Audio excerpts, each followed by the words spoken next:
what my dice showed was 5 plus 1 equals 6.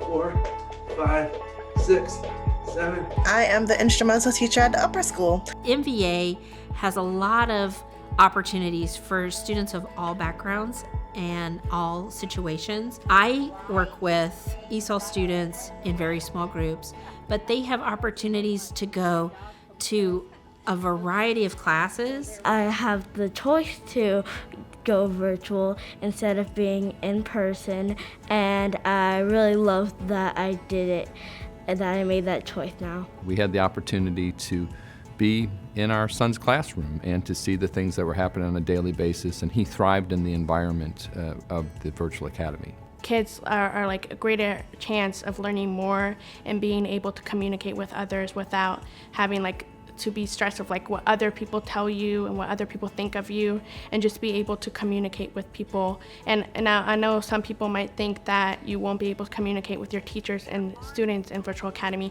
but you totally can. So everyone move their arms quickly. Let's see. Move them quickly. Quickly, quickly.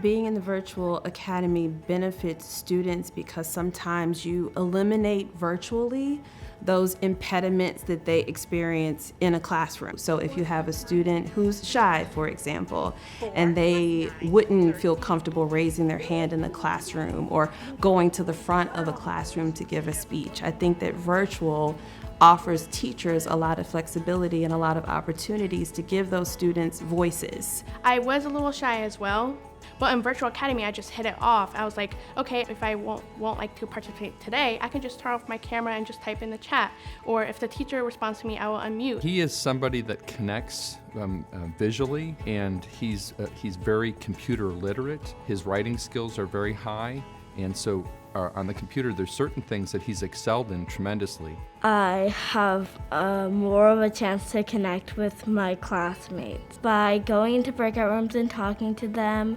After school, we are creative and we find new ways to talk to each other. I've made new friends that I would not have made if I were in person. I've been very surprised at how well she started making friends. So she has groups of friends that she talks to during class, and then after school, she's still talking to her friends. There's a lot of community involvement and growth going on at the MVA, and it's really exciting. Peanut butter and banana sandwich.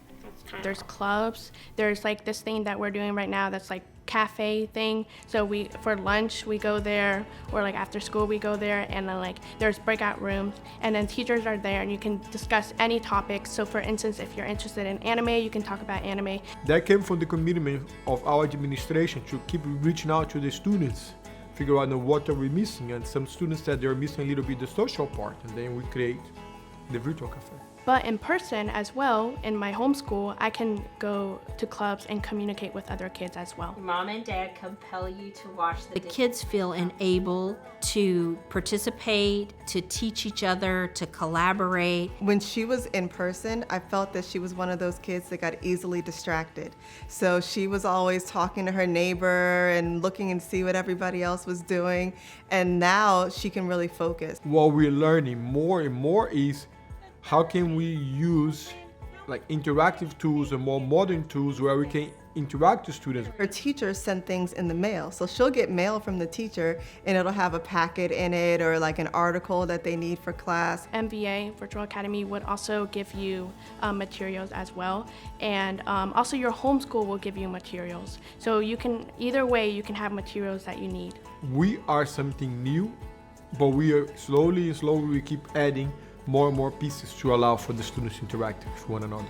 And the connection that we have in class is the strongest we've had with any of our children in the school system.